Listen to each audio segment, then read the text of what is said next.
Hello everyone, welcome to my channel. আশা করি তোমরা সবাই ভালো আছো, আমরাও ভালো আছি। নতুন একটা দিন, নতুন একটা ব্লগে তোমাদেরকে স্বাগত জানাই।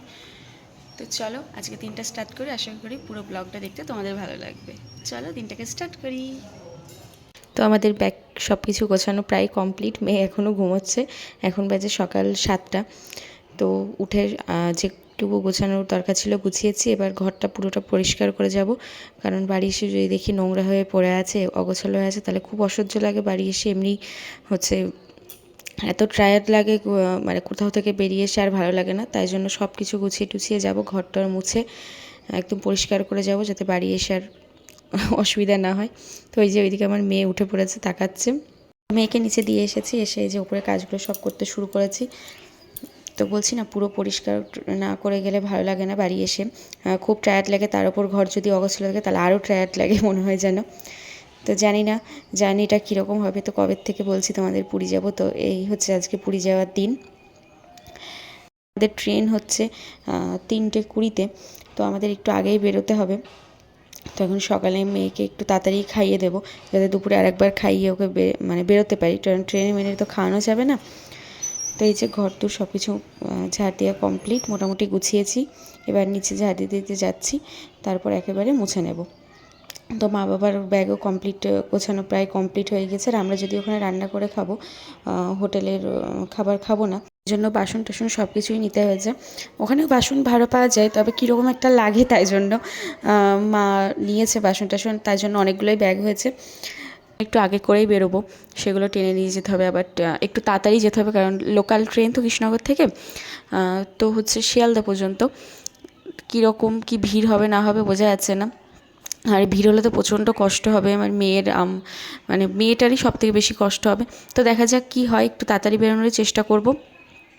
আর হচ্ছে মেয়ের খাবার এখন একটু খাওয়াবো, তারপর হচ্ছে আবার দুপুরবেলা একটু খাইয়ে নিয়ে যাব। আর রাতের জন্য খাবার একটু হটপটে তৈরি করে নিয়ে যাব ভাবছি। তো দেখি। তো এদিকে তো আমার ঝাড় দেওয়া কমপ্লিট। এবার মেয়েটাকে খাইয়ে ঘরদূর মুছে স্নান টান করে নিয়ে তারপর তোমাদের সাথে দেখা হচ্ছে। তো বন্ধুরা, আমার এখন স্নান কমপ্লিট হয়ে গিয়েছে, সব কিছু গোছানো কমপ্লিট।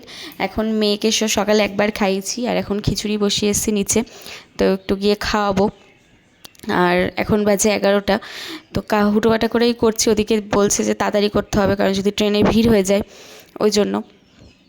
তো সব কিছুই গোছানো প্রায় কমপ্লিট হয়ে গিয়েছে, শুধু এই সিঁদুর, চিরুনি এগুলো একটু একটু নেওয়া বাকি আছে। তাছাড়া প্রায় কমপ্লিট হয়ে গিয়েছে সব কিছুই। আর আমি তোমাদের সাথে বলেছিলাম যে আমি শপিং করব, তোমাদের সাথে শেয়ার করব। তো আমি কিছু শপিং করিনি, যদিও আমার বাবু ব্যবসা করে, তো বাবুর কাছ থেকে একটা চুড়িদার নিয়েছিলাম। আর আমার হাজব্যান্ড গিয়ে একটা চুড়িদার কিনে এনে দিয়েছিল, তাই জন্য আমি আর শপিং করিনি, তাই জন্য তোমাদের দেখাতেও পারিনি। আর হচ্ছে এই গরমে না যেতেই যেন ভয় লাগছে। তাও টিকিটটা কাটা হয়েছে, তাই যেই শুনছে সেই বলছে কেন এত গরমে আমরা পুরী যাচ্ছি। তো যাই না, জগন্নাথের নাম নিয়ে বেরোই, দেখি কি হয়, যেন সবাই ভালোই থাকে, সুস্থ থাকে। তো চলো, আমিও আগে কোনোদিন ট্রেনে জার্নি করিনি, এই প্রথম করব। জানি না কীরকম হবে। তো যাই হোক, ঠাকুরের নাম নিয়েই বেরোবো। আর আমাদের রাতে ট্রেন আছে শিয়ালদা থেকে, শিয়ালদা টু পুরী দুরন্ত এক্সপ্রেস, 8:20-তে আছে। তো ওই ট্রেনেই যাব। এখন নিচে যাব, নিচে গিয়ে মেয়ের খাবার টাবার রেডি করব। খিচুড়ি করা হয়ে গিয়েছে, ওকে একটু হালকা খাবার খাওয়াবো, ট্রেনে যাওয়া তো গরমে বেশি খাওয়াবো না। আর একটু ম্যাগি করে নিয়ে যাব, আর রাতের জন্য একটু চাল ডাল ওইটা করে নিয়ে যাবো হটপটে। তো চলো। তো বন্ধুরা, আমার মেয়েকে খাওয়ানো কমপ্লিট, সব কিছু রেডি করা হয়ে গিয়েছে। মেয়ের খাবার সেগুলোর মানে হুটোপাটা ছিল, তো সেগুলো তোমাদের সাথে শেয়ার করলাম না। তো ঠাকুরের নাম নিয়ে এখন বাইরে থেকে বেরোচ্ছি। এখন 2টো বাজে, ট্রেন আছে 3:15-20 নাগাদ ট্রেন আছে, কৃষ্ণনগর টু শিয়ালদা লোকাল। আমার মেয়ে তো খুব খুশি, প্রথম থেকেই বলে আমি সমুদ্র দেখব, সমুদ্র দেখব, আমি সমুদ্রে যাব। তো এখন সবাইকে বাই বাই করে দিচ্ছে, আমিও সবাইকে বাই বাই করে দিচ্ছি। তো জয় জগন্নাথ বলে বাড়ির থেকেই বেরোচ্ছি। আমার মেয়ে যেন সুস্থ থাকে, ভালো থাকে। প্রচণ্ড গরম পড়ছে, জানি না কি হবে। তো এই যে প্রচুর ব্যাগ হয়েছে, তো ব্যাগটাকে এখন সব রেডি করছে, সাজাচ্ছে।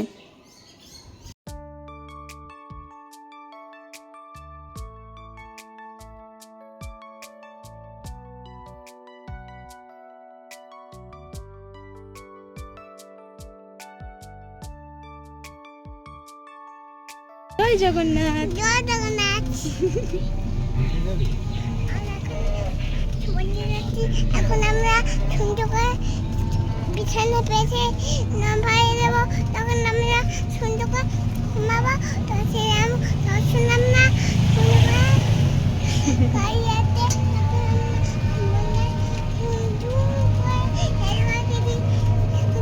বাবাই মামাম রাখি। আমার মেয়েটা যে কি বললো সেটা আমিও ভালোভাবে বুঝতে পারিনি, তো তোমাদেরকে কি বলবো। তোর বাবা বলেছিল যে ও বলছিল যে সমুদ্রের পাড়ে কি হয়, তোর বাবা বলছিল ওখানে তোকে বিছানা করে ঘুম পাড়াবো, অনেক ঠান্ডা হাওয়া হয়। তো সেটাই বলার চেষ্টা করছিল, ঘুরিয়ে ফিরিয়ে সামনে দিয়ে গাড়ি যাচ্ছে সেটাও মধ্যে একটুখানে ঢুকিয়ে দিয়েছে। তো ওর কথা কিছু ধরো না সেরকম। আর এই যে আমার মা এসছে ওর সাথে দেখা করতে, আর আমার একটা বেল্ট বাড়িতে ছিল সেটা দিতে এসেছিলো, আর দেখাও করতে এসেছিলো। চলো একবারে ট্রেনে গিয়ে দেখা হচ্ছে। তো বন্ধুরা আমরা ট্রেনে উঠে পড়েছি। তো এখন অতটা ভিড় নেই, তবে প্রচণ্ড গরম লাগছে, প্রচণ্ড গরম, বাইরে প্রখর রোদ। তো এখন ট্রেন চলছে যদিও, তাই একটু হাওয়া লাগছে, মেয়েটা একটু স্বস্তি পাচ্ছে, কারণ যখন একটু ট্রেনটা ছেড়েছিল না তখনই গরম লাগছিল। মেয়ে তো আমার তখনই বলছিল মা কষ্ট হচ্ছে কষ্ট হচ্ছে। তো এরপরে প্রচণ্ড ভিড় হয় ট্রেনে, প্রচণ্ড ভিড় হয়, আর আমার মেয়ে রীতিমতো কাঁদেনি, ও খুবই শান্ত তাই ও কাঁদেনি, কিন্তু অন্যান্য বাচ্চাগুলো খুব কাঁদছিল গরমে। আর আমার মেয়ে হচ্ছে মা কষ্ট হচ্ছে এই কথাটা বলছিল, তখন যে আমার যে কী হচ্ছিল আমি বলে বোঝাতে পারবো না। মনে হচ্ছিল এইমাত্র ট্রেন থেকে নেমে যাই, আমি পুরী টুরি আর কোথাও যাব না। আমার মেয়েটা খুব কষ্ট পেয়েছে। আর আরেকটু পর থেকে ওই যে গেটের কাছে যেরকম পেছনে আমার দাঁড়িয়ে আছে ওইরকম পুরো ওই জায়গাটা পুরো জাম হয়েছিল, কেউ ভেতরে ঢুকছিল না, সবাই গেটের সামনে দাঁড়িয়েছিল, আর গেটের থেকে হাওয়াটা একটুও ভেতরে পাস হচ্ছিল না। তার জন্য আমার মেয়েটা খুব কষ্ট পেয়েছে, ওর জন্য ট্রেনের মধ্যে একটু ঝামেলাও বেঁধে গিয়েছিল, কারণ আমার পাশে যারা বসে আছে তারা বলছিল যে যারা গেটের সামনে দাঁড়িয়েছিল তাদের বলছিল একটুখানি সরে দাঁড়াতে, যাতে আমার মেয়েটা একটু হাওয়া পায়, কারণ ওইটুকু বাচ্চার মুখ থেকে ওরকম শুনছে, তো ওদেরও খারাপ লাগছে। তো কিছুতেই সরছিল না, তা উপরন্তু ঝগড়া বাঁধিয়ে দিয়েছিল। তাই জন্য হচ্ছে শেষে আর আমি যদিও উল্টো দিকে বসে আছি তাই হাওয়াটা কম লাগছে, তাই জন্য আমাকে আরেকটু পরে গেটের কাছে ওরা দিয়ে দিয়েছিল, মানে সরি গেটের কাছে না, জানলার পাশে ওরা দিয়ে দিয়েছিল, আর উল্টো দিকেও বসতে জায়গা দিয়েছিল। আর আমার মেয়েটা ঘুমিয়ে পড়েছিল, জামা টামা পুরো ভিজে গিয়েছিল ঘামে। আমি হাতে করে একটা হ্যান্ড ফ্যানও নিয়ে গেছিলাম, কিন্তু ওতে না কোনো কাজ হচ্ছিল না আমার মেয়ের। তো ভাবছিলাম আমি ওখানেই নেমে পড়ি। তো যাই হোক কষ্ট মষ্ট করে আমরা শিয়ালদায় পৌঁছে গেছিলাম। শিয়ালদা থেকে আমাদের ট্রেন ছিল রাত 8টায়।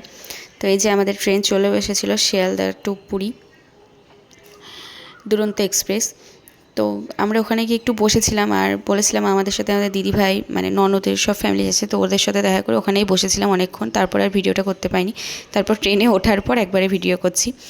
দুরন্ত এক্সপ্রেস ট্রেনে আমাদের সিট ছিল আরএসি, একটা সিটেই দুজন করে বসতে হয়েছিল। আর আমাদের মানে অনেক দেরি করে টিকিট কাটা হয়েছিল, তো 20 দিন 1 মাস আগে মতো, তাই জন্য আমরা হচ্ছে পুরো সিটগুলো পাইনি, আরএসি সিট পেয়েছিলাম। তো এক সিটেই দুজনকে বসতে হয়েছিল। তো আমাদের সামনের সিটে মানে পেছনের সিটেই আছে মা বাবা, এক সিটে যদিও দুজন করে, তাই জন্য একটু কষ্টই হয়েছিল আমার মেয়েটাকে নিয়ে।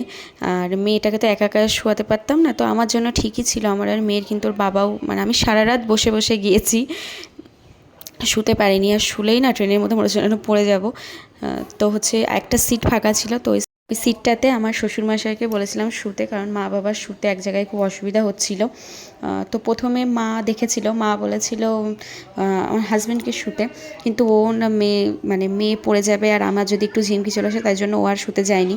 বন্ধুরা সারা রাত জার্নি করার পর এখন আমরা সকালে চলে এসেছি, পৌঁছে গিয়েছি সকাল, এখন বাজে হচ্ছে 5টা নাগাদ। তো এখন পৌঁছে গেছি আমরা পুরী স্টেশনে। এখন গাড়ি ঠিক করে আমরা হোটেলের উদ্দেশ্যে রওনা দেবার। সকালে হয়তো হোটেল খোলা পাবো না, আর আমরা হোটেল বাড়ি থেকে বুক করেই এসেছি। তো ওখানে 9টার সময় চেক ইন। তো হচ্ছে দেখি সমুদ্রের পাড়ে গিয়ে আমরা এখন বসতে পারি, তো দেখা যাক কি হয়। তো চলো। জয়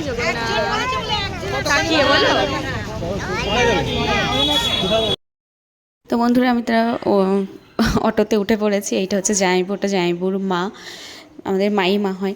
তো চলো আজকের ব্লগটা এই পর্যন্তই, দেখা হচ্ছে নতুন একটা দিন নতুন একটা ব্লগে। আশা করি তোমাদের ভালো লাগবে, আর ভালো লাগলে অবশ্যই like comment share and subscribe করো। বাই।